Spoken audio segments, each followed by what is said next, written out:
지난 대구시장 선거에서 김부겸 새정치민주연합 전 의원과 팽팽한 승부 끝에 당선된 권영진 대구시장. 역대 가장 젊은 시장으로 대구의 살림을 맡고 있는 그는 다음 달 대구에서 열리는 물회올림픽 세계 물포럼 행사를 통해 침체된 대구 경제에 활기를 불어넣겠다고 말하는 야당 후보의 약진 속에 새누리당의 텃밭이자 박근혜 대통령의 정치적 고향인 대구의 민심은 어디를 향하고 있는지 권영진 대구시장에게 듣는다. 네, 권영진 대구시장 모셨습니다. 안녕하십니까? 네, 안녕하세요. 예.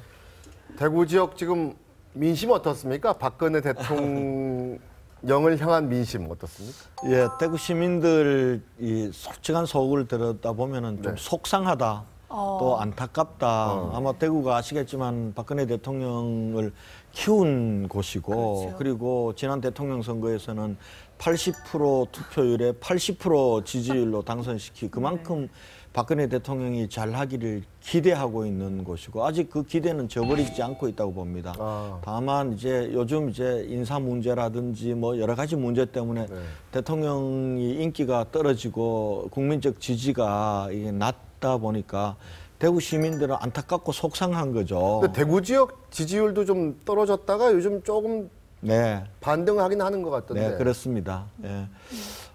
대구도 사실은 뭐 한 50%대까지 떨어졌다가 요즘 조금 올랐는데요. 아마 대구 시민들은 그래도 박근혜 대통령이 대통령으로 좀 성공한 대통령이 되기를 기대하고 또 지역적으로 대구가 그동안 대구 출신 대통령을 여러 명 배출했지만은 지역 경제는 어렵고 또 대한민국 3대 도시라는 자부심도 쇠퇴해 가고 하니까 박근혜 대통령은 우리를 배신하지 않을 거다. 뭔가 대구 경제 살리고 대구를 좀 역동적인 도시 만드는데 뭔가 선물을 주실 거다. 네. 이런 기대를 아직 저버리지 않고 있다. 이렇게 보시면 될 겁니다. 대통령의 인기가 시장님 인기에도 영향을 미치나요? 아, 물론요. 미칩니다. 떨어지면 같이 떨어집니까? 지지율이? 뭐 저도 지금 당 소속이잖아요. 그렇죠. 새누리당 네. 소속 시장이기도 하고 예. 또 박근혜 대통령 만드는데 또 누구보다도 또 열성적으로 했던 사람이기 때문에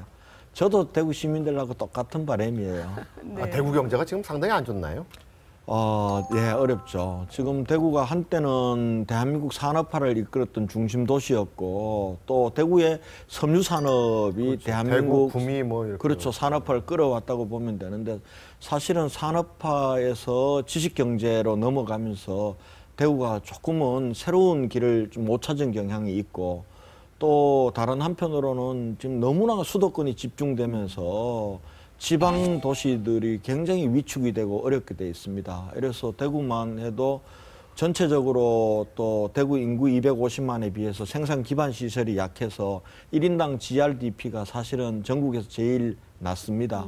그리고 그러다 보니까 청년들이 일자리가 없어서 자꾸 떠나는 것이 지난 한 20년 동안 계속 반복되다 보니까 대구 시민들이 이제는 좀 이게 뭔가 이게 대구가 희망이 있도록 좀 변혁하고 그리고 뭔가를 새로운 도시로 만들어야 되겠다.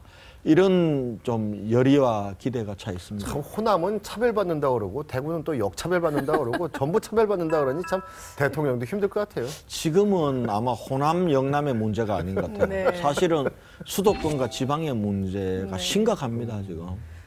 다음 달 12일에 대구에서 제7차 물포럼이 열린다는데 이게 물의 올림픽이라는 또 별칭이 있다면서요? 대체 어떤 행사입니까? 그렇습니다. 지금 사실은 물은 지금 심각합니다. 우리가 지금 물 쓰듯이 한다라고 해서 물을 함부로 쓴 결과 지금 현재 물 부족으로 고통을 받는 인류 인구가 벌써 10억이 됩니다. 2025년이 되면은 이 인구가 25억으로 늘어날 거라는 전망이거든요.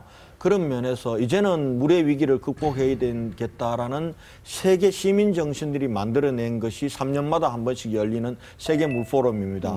이번에 대구 경북에서 열리는 세계 물 포럼에는 170여 개국의 한 3만 5천 명이 올 거라고 봅니다. 이분들은 그냥 응원하러 오는 올림픽 때처럼 오는 분들이 아니라 국가 원수급들 그리고 장관들, 국회의원들, 물 관련 기업의 CEO들 그리고 시민단체 대표들이 오기 때문에 굉장히 중요한 행사이고 우리 대구 경북으로서는 대구 경북을 세계에 알릴 수가 있고 또 대구가 물산업 기술이 굉장히 뛰어난 곳입니다. 대구의 물산업의 경쟁력을 세계에 알림으로써 대구가 물산업의 중심 도시로 성장하는 그런 계기가 될 것으로 그렇게 기대하면서 준비하고 있습니다. 그리고 물포럼 자체가 큰 컨벤션 효과가 있겠네요. 경제적으로도 뭐 그렇습니다. 많은 사람들이 오니까. 그렇습니다. 하도 우리는 정치하면 컨벤션 효과하면 전당대회 끝나고 지지율 올라가는 것만 있는데 이게 어떻게 보면 진짜 컨벤션 효과인데. 그러니까 이 물산업에 대해서 우리 국민들이 잘 몰라요. 물산업이 지금 현재도 세계 반도체 시장보다도 물 시장이 2배나 큽니다. 그리고 해마다 이 물산업은 4% 이상씩 성장해 나가고 네. 있습니다. 그에 반해서 우리나라가 세계 물시장에서 차지하는 비중 굉장히 낮아요. 1.6%밖에 되지 않고 수출은 그러니까 물산업이라 그러면 뭐예요? 그게 그러니까 생수 뭐 이거 만드는 사업. 그건 하나의 그럼 사업. 주로 이제 큰- 이를테면은 상수 물을 먹는 물을 만들어내는 것. 그다음에 하수 지금 하수 폐수 네. 이거 굉장히 심각하잖아. 예. 이걸 물을 정화하는 것. 그런 걸 이제 그렇죠. 물산업이라고 지금 하는구나. 현재 우리가 물은요, 우리 전체 우리가 지구가 보존하고 있는 물 중에서 우리가 이용하는 물은 1%도 안 됩니다. 그러니까 그만큼 지금 바닷물이 97.6%거든요. 그러니까 사실은 먹는 물을 바닷물을 이용하는 것은 해수를 먹는 물로 만드는 해수 담수화도 그것도 굉장히 큰- 중요한 그렇죠. 영역이고요. 그리고 산업화하면서 물들이 굉장히 오염이 됐지 않습니까? 이 오염된 물들이 강을 그리고 호수를 다 오염시키는 것, 이 부분들을 정화시켜서 친환경적인 물 관리하는 것도 굉장히 중요한. 산업이 상당히 그 미래 산업이라고 할 수 있는. 그럼요. 네. 근데 이번에 이 포럼에 나루히토 일본 네. 왕세자가 거의 매년 지금까지 쭉 참석을 했다가 그분이 물과 관련해서는 굉장히 관심이 있는 분인데 이번에 못 오는 걸로 저희들이 그럼 쭉 외교부를 참석을 통해서 하다가 이번에만 예, 못 오는 그렇습니다. 겁니까? 한일 관계 때문인가요? 아마 본인들이 공식적으로는 자기들 개인 일정이라고 하지만은 그 배경은 아무래도 한일 관계의 경색 국면이 정치적 부담을 느꼈다라고 그렇게 보고 있습니다. 그 대신 이제 일본 물 올림픽 총재인 모리 전 총리가 오는 예. 걸로 그렇게 됐습니다. 예.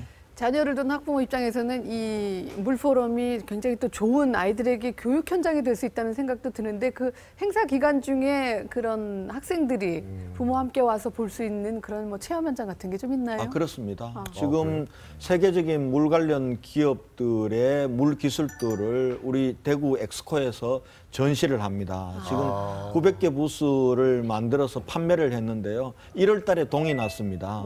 동이 나서 지금 추가적으로 부스를 조금 더 만들어야 되는데 지금 전시 컨벤션 센터의 규모상 그렇게 많이 만들 수는 없고요. 시민 포럼이 따로 열립니다. 네. 각종 시민 단체들, 시민들이 함께 참여하는 그런 행사가 있고요. 또 물포럼 기간 중에 우리 대구시와 경북도에서는 시민들이 참여해서 체험할 수 있는 그런 부대 행사들도 많이 준비를 하고 있습니다. 네.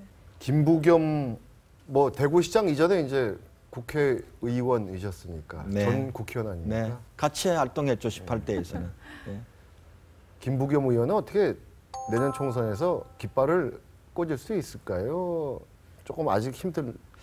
아마 대구의 정치적인 지형 정서를 보면은 대구 시민들이 새누리당이 장기적으로 이제 석권을 했던 지역입니다. 네. 거기에 대한 좀 피로감이 있습니다. 이를테면 이런 거죠. 우리가 그동안 한나라당, 새누리당 다 뽑아주고 밀어줬는데 왜 대구는 이렇게 어렵게 됐냐.